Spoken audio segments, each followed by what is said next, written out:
Well, guys, I want to thank you very much for coming to dive with us today. Thanks very much. Thank you for supporting the Marine Park project. Hope you had a good time. Hope you saw what you came to see.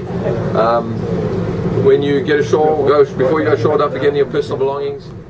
Aqua-Trek is committed to preserving sharks in Fijian waters and to presenting a model for conservation that can be applied around the world. Aqua-Trek's Fiji Shark Conservation and Sustainable Tourism Program has evolved over the last 18 years, and it encompasses several interlined aspects that have been instrumental in the conservation of sharks, both on a local and global level. They are in the process of petitioning the Fijian government for a ban on the practice of shark finning. Aqua-Trek recently won several awards for their shark conservation program, including the SCAL International Ecotourism Award and the 2007 Tourism for Tomorrow Award. I'll take it home to all the guys back home. They'll like it. I was able to have a conversation with Brandon Paige, Director of Dive Operations for Aqua-Trek. Mr. Paige is the original pioneer who first started the practice of shark diving in Fiji and one of the founders of the Shark Conservation and Sustainable Tourism Program. I asked him about his efforts to help protect sharks and their role in the health of the world's oceans. Can you tell me why are sharks so important to the health of the world's oceans? Well, to start, sharks are really important to the health of the oceans because they're apex predators, which means that they are the sort of referees, if you want to call it, of what happens out in the ocean. They are the guys that break up the big fight and prevent overfeeding by carnivores. So if I can give you an example, when there's a bait ball in the ocean, it's normally a little silverfish this big, looks like a sardine or a mackerel. A lot of animals depend on this fish, besides dolphins and a lot of others. There's tuna, Spanish mackerel, wahoo, sailfish, marlin, striped blue, all of them. All these animals will be predating in this bait ball. Now this bait ball may be 100,000 big, it may be even bigger than that, but it will only be reduced down to a certain size if there is an arrival of sharks. And I use the word sharks plural, not shark. So an animal's instinct of survival is stronger than its instinct to feed itself. So all these animals will be in that bait ball, and we've often seen them out at sea when the birds are diving as well, because they also depend on these fish. This huge bait ball can be reduced down from 100,000 down to 10,000 or even 1,000. But sharks must arrive and prevent the total devastation of this bait ball, so that whatever's left can then rebreed, respawn, and then when they give birth to millions of eggs. And so in this way, the whole food chain starts up again. And even the little fingerlings, like this big, are food to skipjack and other fish in the ocean, which we all love to eat. So the sharks maintain the biodiversity among carnivores. They never allow too many of one animal to gain an upper hand. And sharks never eat too much. They have very slow metabolisms. They have weak stomach acids. And so food that they eat today can be in them still in a week's time. So they don't eat every day in the wild.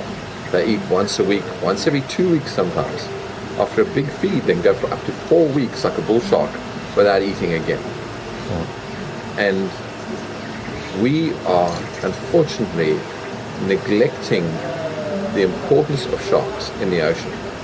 Whether they're blue water feeders or reef feeders, they're equally important. Whether you fish alongside the reef or you like to go out in a game fishing boat and want to catch big sailfish and marlin, each shark plays a vital role.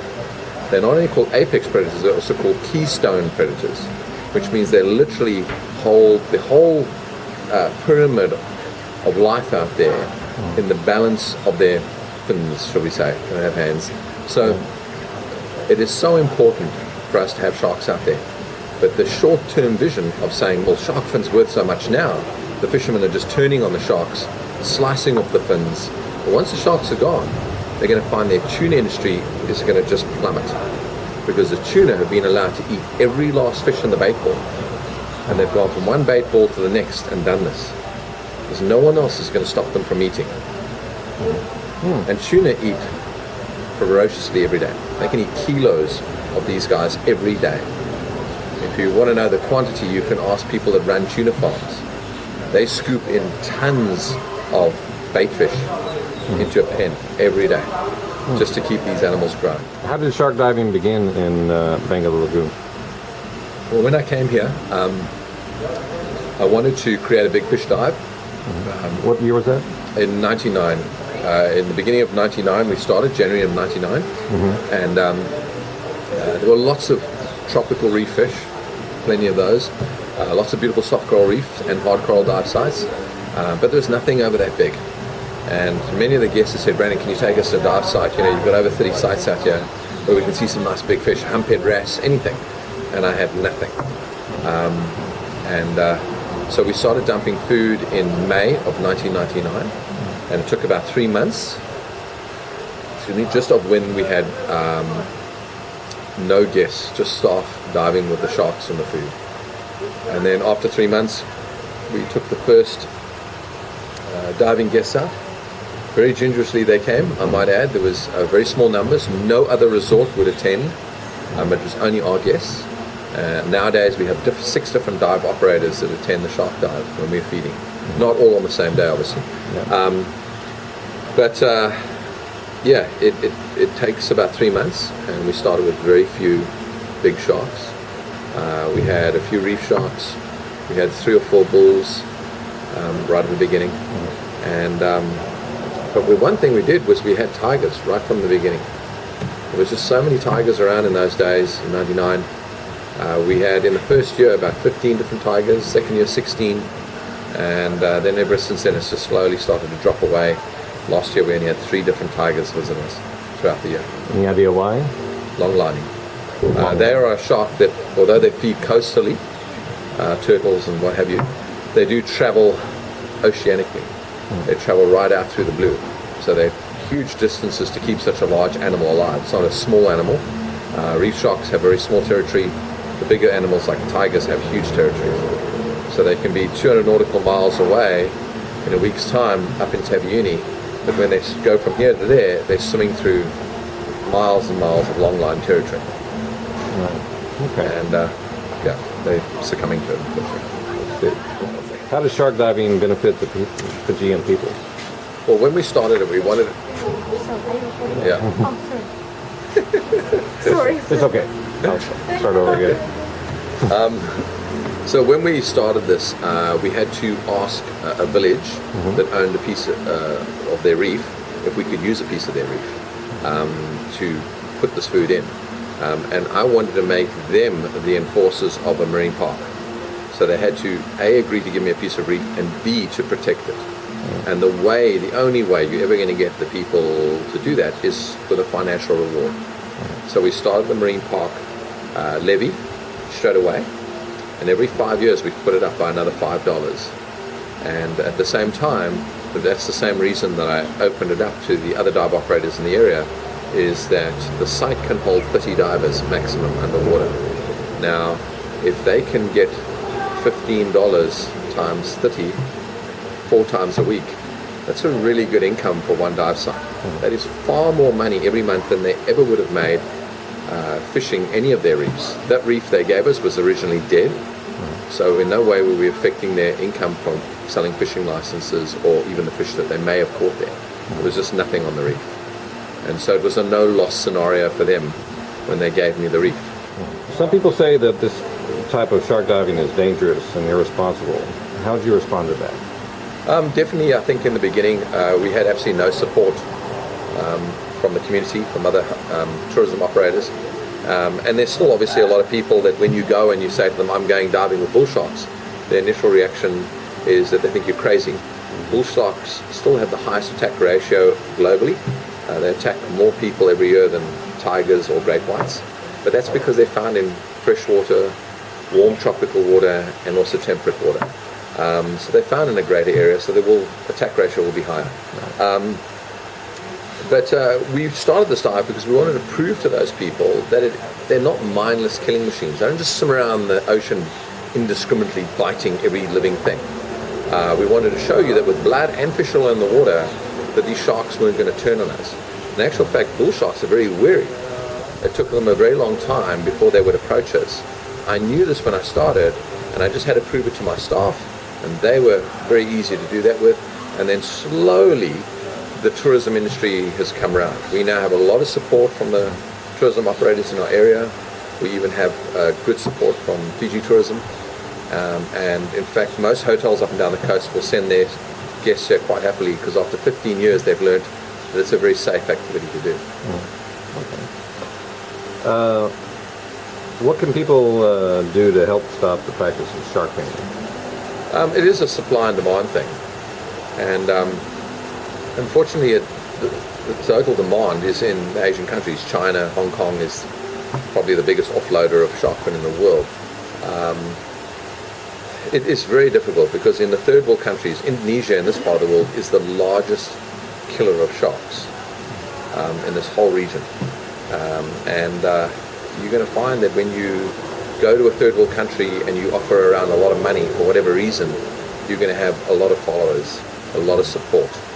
And shark fin right now, because it's labeled the aphrodisiac, it is the trendy soup to serve at a wedding in China. You know, you're considered to be financially well off and reputable if you can serve it at your wedding. So it's an image thing. It has no vitamins or minerals. It has no health benefits. It's generally high in mercury. The only thing is that what I'm trying to do is to educate the public, because I feel that if the public in general feels that there's no real indiscriminate or mindless threat from sharks, that they will lend their voice to protecting sharks. Certainly in the 3,500 plus divers we take every year, many of them approach us nervous, weary, not a big advocate for sharks. But by the time they've done their 2 dives and they leave us, that we've changed their views of these animals, and they suddenly realize that they deserve to be in the ocean, they play a very important role, and they don't just swim around eating swimmers randomly. They make only a few mistakes a year, and it's generally sunset, sunrise, after heavy rains or storm surf, or in surf zones where the water's all stirred up.